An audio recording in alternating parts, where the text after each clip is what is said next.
Hello मित्रों, कैसे हैं आप। एग्ज़ाम पॉइंट में आपका बहुत बहुत स्वागत है। तो चलिए स्टार्ट करते हैं रोज़ की तरह कुछ महत्वपूर्ण प्रश्न। और वीडियो को लास्ट में कमेंट करके ज़रूर बताएं कि आपने कितने प्रश्नों का ईमानदारी से उत्तर दिया। तो चलिए देखते हैं क्वेश्चन नंबर 1। स्वामी विवेकानंद ने रामकृष्ण मिशन की स्थापना कब की थी, बताइए।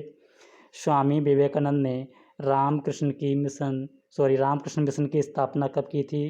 तो इसका आंसर हो जाएगा मित्रों 1897 ईस्वी में। कब? 1897 ईस्वी में स्वामी विवेकानंद ने रामकृष्ण मिशन की स्थापना की थी। क्लियर। चलिए नेक्स्ट बताइए question number next. Jallianwala Bagh हत्याकांड कब घटित हुआ था, बताएं। क्या आंसर हो जाएगा इसका? जलियांवाला बाग हत्याकांड कब घटित हुआ था। तो इसका आंसर हो जाएगा मित्रों 13 अप्रैल 1919। कब? 13 अप्रैल 1919 को जलियांवाला बाग हत्याकांड घटना घटित हुई थी। क्लियर। चलिए नेक्स्ट। लाल कुर्ती आंदोलन के नेता कौन थे, बताइए। क्या आंसर है इसका? लाल कुर्ती आंदोलन के नेता कौन थे, बताइए। क्या आंसर हो जाएगा इसका? तो लाल कुर्ती आंदोलन के नेता थे आपके खान अब्दुल गफ्फार खान। कौन थे मित्रों? खान अब्दुल गफ्फार खान लाल कुर्ती आंदोलन के नेता थे। क्लियर। चलिए नेक्स्ट। पद्मश्री पुरस्कार प्राप्त करने वाली प्रथम भारतीय अभिनेत्री कौन थी, बताइए। पद्मश्री पुरस्कार प्राप्त करने वाली प्रथम भारतीय अभिनेत्री कौन थी, बताइए। क्या आंसर हो जाएगा इसका? तो इसका आंसर है मित्रों नरगिस दत्त। कौन? नरगिस दत्त भारत की प्रथम अभिनेत्री थी जिन्होंने पद्मश्री पुरस्कार प्राप्त किया था। चलिए नेक्स्ट। अंतिम मौर्य सम्राट कौन था, बताइए। अंतिम मौर्य सम्राट कौन था, बताइए। क्या आंसर है इसका? तो इसका आंसर हो जाएगा मित्रों बृहद्रथ। बृहद्रथ अंतिम मौर्य सम्राट था। क्लियर। चलिए नेक्स्ट। दूसरे देशों के साथ समझौता या संधि किसके नाम से की जाते हैं, बताइए। दूसरे देशों के साथ समझौता या संधि किसके नाम से की जाती हैं। तो इसका आंसर बताइए। क्या हो जाएगा मित्रों? तो इसका आंसर हो जाएगा राष्ट्रपति। राष्ट्रपति के नाम से ही दूसरे देशों के साथ समझौता या संधि की जाती हैं। क्लियर। चलिए नेक्स्ट। संविधान सभा का प्रथम वाचन कब से कब तक संपूर्ण हुआ, बताइए। क्या आंसर है इसका? संविधान सभा का प्रथम वाचन कब से कब तक संपूर्ण हुआ था, बताइए। तो इसका आंसर हो जाएगा मित्रों 4 नवंबर से लेकर 9 नवंबर 1948। कब तक मित्रों? 4 नवंबर से लेकर 9 नवंबर 1948 तक संविधान सभा का प्रथम वाचन पूर्ण हुआ था। क्लियर। चलिए नेक्स्ट। भारत निर्वाचन आयोग की स्थापना कब हुई थी, बताइए। भारत निर्वाचन आयोग की स्थापना कब हुई थी, बताइए। क्या आंसर हो जाएगा इसका? तो इसका आंसर है मित्रों 25 जनवरी। कब? 25 जनवरी 1950। कब? 25 जनवरी 1950 को भारत के प्रथम निर्वाचन आयोग की स्थापना की गई थी। चलिए नेक्स्ट। किस यंत्र का उपयोग विकिरण की माप करने के लिए किया जाता है, बताइए। किस यंत्र का उपयोग विकिरण की माप करने के लिए किया जाता है, बताइए। क्या आंसर हो जाएगा? तो इसका आंसर हो जाएगा मित्रों रेडियोमीटर। रेडियोमीटर द्वारा ही विकिरण की माप की जाती है। क्लियर। चलिए नेक्स्ट। टाइफाइड से मानव का कौन सा अंग प्रभावित होता है, बताइए मित्रों। टाइफाइड बुखार से मानव का कौन सा अंग प्रभावित होता है, बताएं। क्या आंसर हो जाएगा इसका? तो इसका आंसर है मित्रों मनुष्य का जो अंग होता है आंत। कौन सा अंग होता है?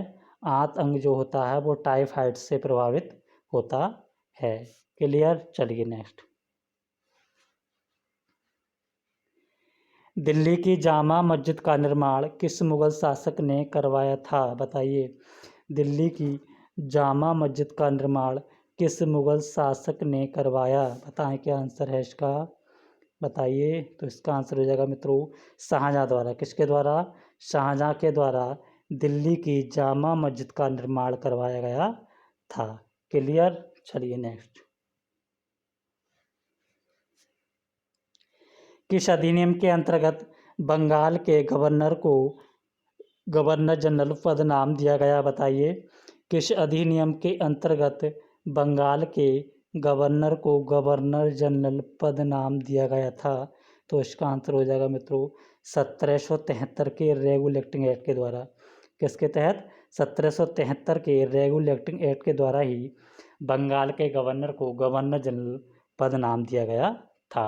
और प्रथम बंगाल के गवर्नर जनरल बनने वाले व्यक्ति कौन थे? Warren Hastings. याद कर लीजिए, वॉरेन हेस्टिंग्स। क्लियर। चलिए नेक्स्ट।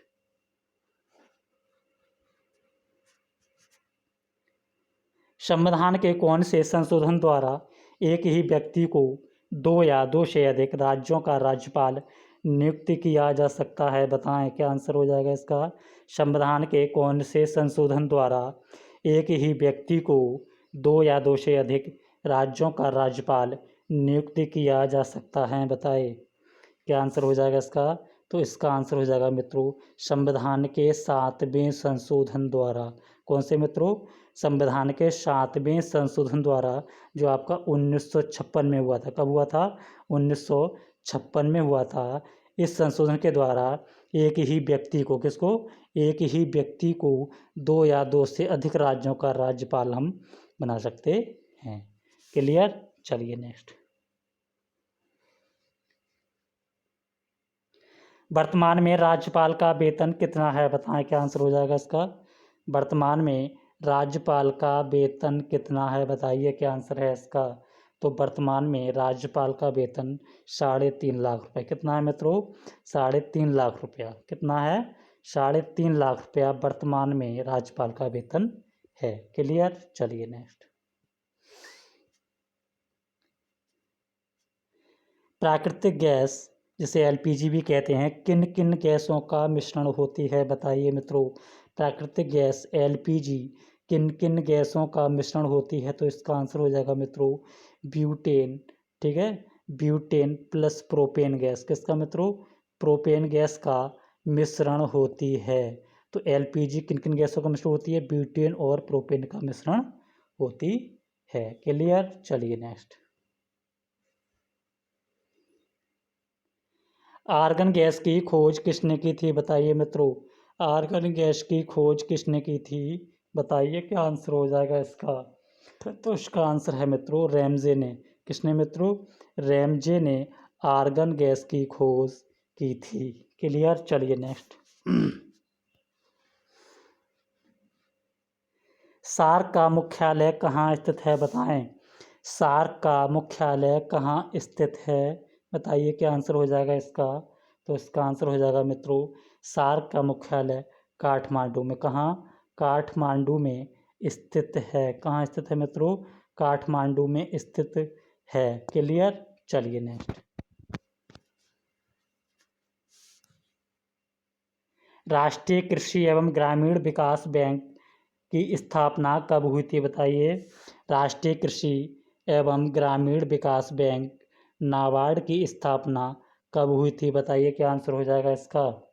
तो इसका आंसर हो जाएगा मित्रों नाबार्ड की स्थापना 12 जुलाई 1982 12 जुलाई 1982 को हुई थी।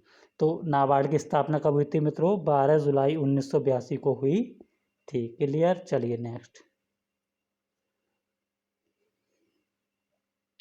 1 रुपए के नोट का निर्गमन किसके द्वारा होता है? बताइए, क्या आंसर हो जाएगा?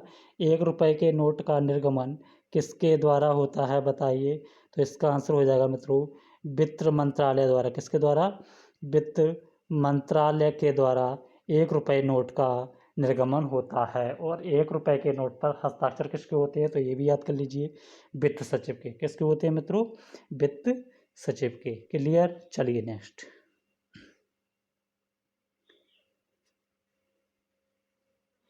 मानव विकास सूचकांक रिपोर्ट किसके द्वारा जारी की जाती है? बताइए, क्या आंसर हो जाएगा इसका? मानव विकास सूचकांक रिपोर्ट किसके द्वारा जारी की जाती है? बताएं, क्या आंसर हो जाएगा इसका? तो इसका आंसर हो जाएगा मित्रों यूएनडीपी द्वारा। DP के द्वारा ही मानव विकास सूचकांक रिपोर्ट जारी की जाती है। क्लियर। चलिए नेक्स्ट। भारत में प्रति हेक्टेयर उर्वरक खपत में प्रथम स्थान पर कौन सा राज्य है, बताएं। क्या आंसर हो जाएगा। भारत में प्रति हेक्टेयर उर्वरक खपत में प्रथम स्थान पर कौन सा राज्य है मित्रों, तो इसका आंसर हो जाएगा पंजाब। पंजाब भारत में प्रति हेक्टेयर उर्वरक खपत में सर्वप्रथम स्थान पर है। क्लियर। चलिए नेक्स्ट। भारत किस उर्वरक के लिए पूरी तरह से आयात पर निर्भर है, बताइए। क्या आंसर हो जाएगा। भारत किस उर्वरक के लिए पूरी तरह से आयात पर निर्भर है, बताइए। क्या आंसर हो जाएगा इसका, तो इसका आंसर हो जाएगा मित्रों पोटाश के लिए। किस उर्वरक के लिए। पोटाश उर्वरक के लिए भारत पूरी तरह से आयात पर डिपेंड करता है। क्लियर। चलिए नेक्स्ट। देश में बड़े बंदरगाहों का नियंत्रण किसके पास होता है, बताइए। देश में बड़े बंदरगाहों का नियंत्रण किसके पास में होता है, बताइए। देश में बड़े बंदरगाहों का नियंत्रण किसके पास में होता है, तो इसका आंसर हो जाएगा मित्रों केंद्र सरकार के पास में। किसके। केंद्र सरकार के पास में बड़े बंदरगाहों का नियंत्रण होता है। क्लियर। चलिए नेक्स्ट।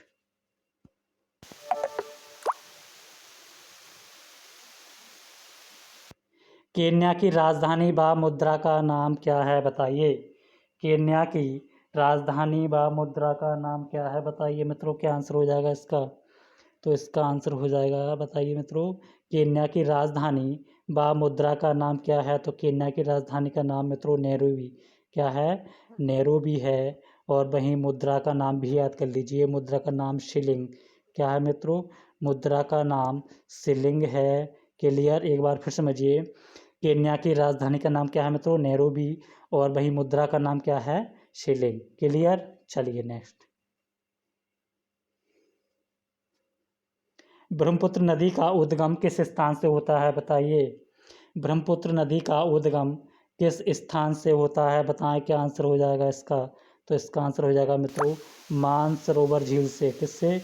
मानसरोवर झील से इसका उद्गम होता है। किससे होता है मित्रों।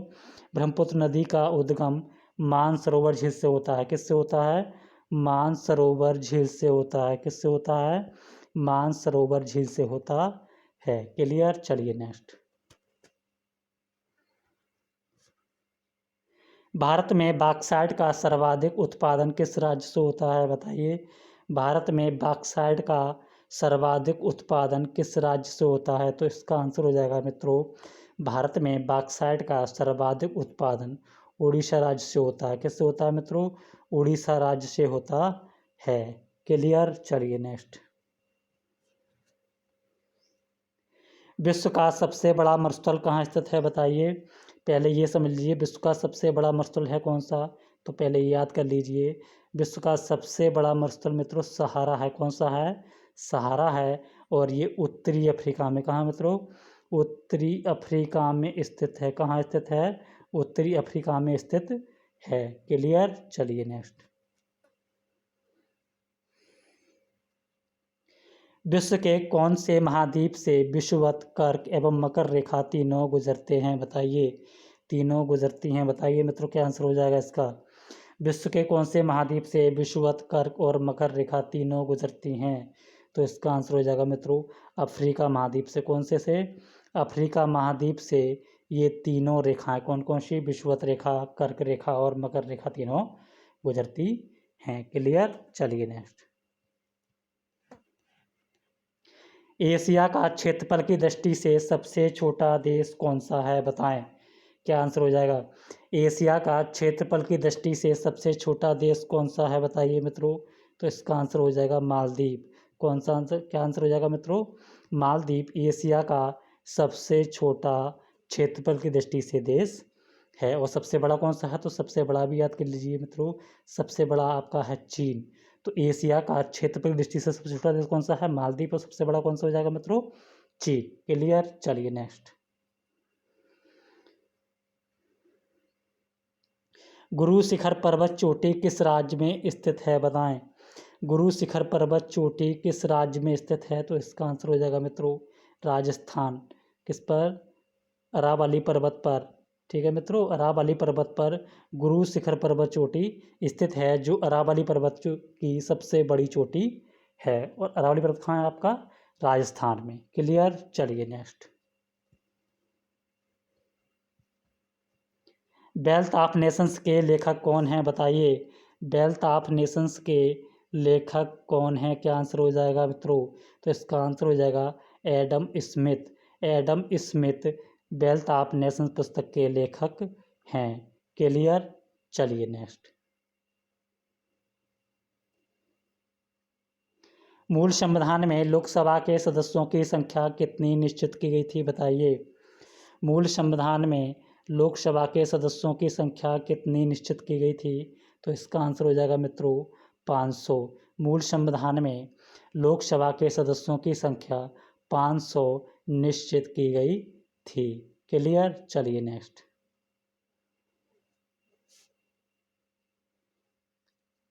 अविश्वास प्रस्ताव संसद के किस सदन में पुनर्स्थापित किया जा सकता है बताइए? क्या आंसर हो जाएगा? अविश्वास प्रस्ताव संसद के किस सदन में पुनर्स्थापित किया जा सकता है बताइए? क्या आंसर हो जाएगा? तो इसका आंसर हो जाएगा मित्रों लोकसभा। तो अविश्वास प्रस्ताव केवल संसद के लोकसभा में ही पुनर्स्थापित किया जा सकता है। क्लियर? एक बार फिर समझिए, अविश्वास प्रस्ताव संसद के केवल लोकसभा सदन में ही पुनर्स्थापित किया जा सकता है। क्लियर? चलिए नेक्स्ट। बलवंत राय मेहता समिति का संबंध किससे है बताइए मित्रों? बलवंत राय मेहता समिति का संबंध किससे है? तो इसका आंसर हो जाएगा मित्रों पंचायती राज व्यवस्था से। किससे? पंचायती राज व्यवस्था से बलवंत राय मेहता समिति का संबंध है। क्लियर? फिर समझिए, बलवंत राय मेहता समिति का संबंध किससे है? पंचायती राज व्यवस्था से। क्लियर? चलिए नेक्स्ट।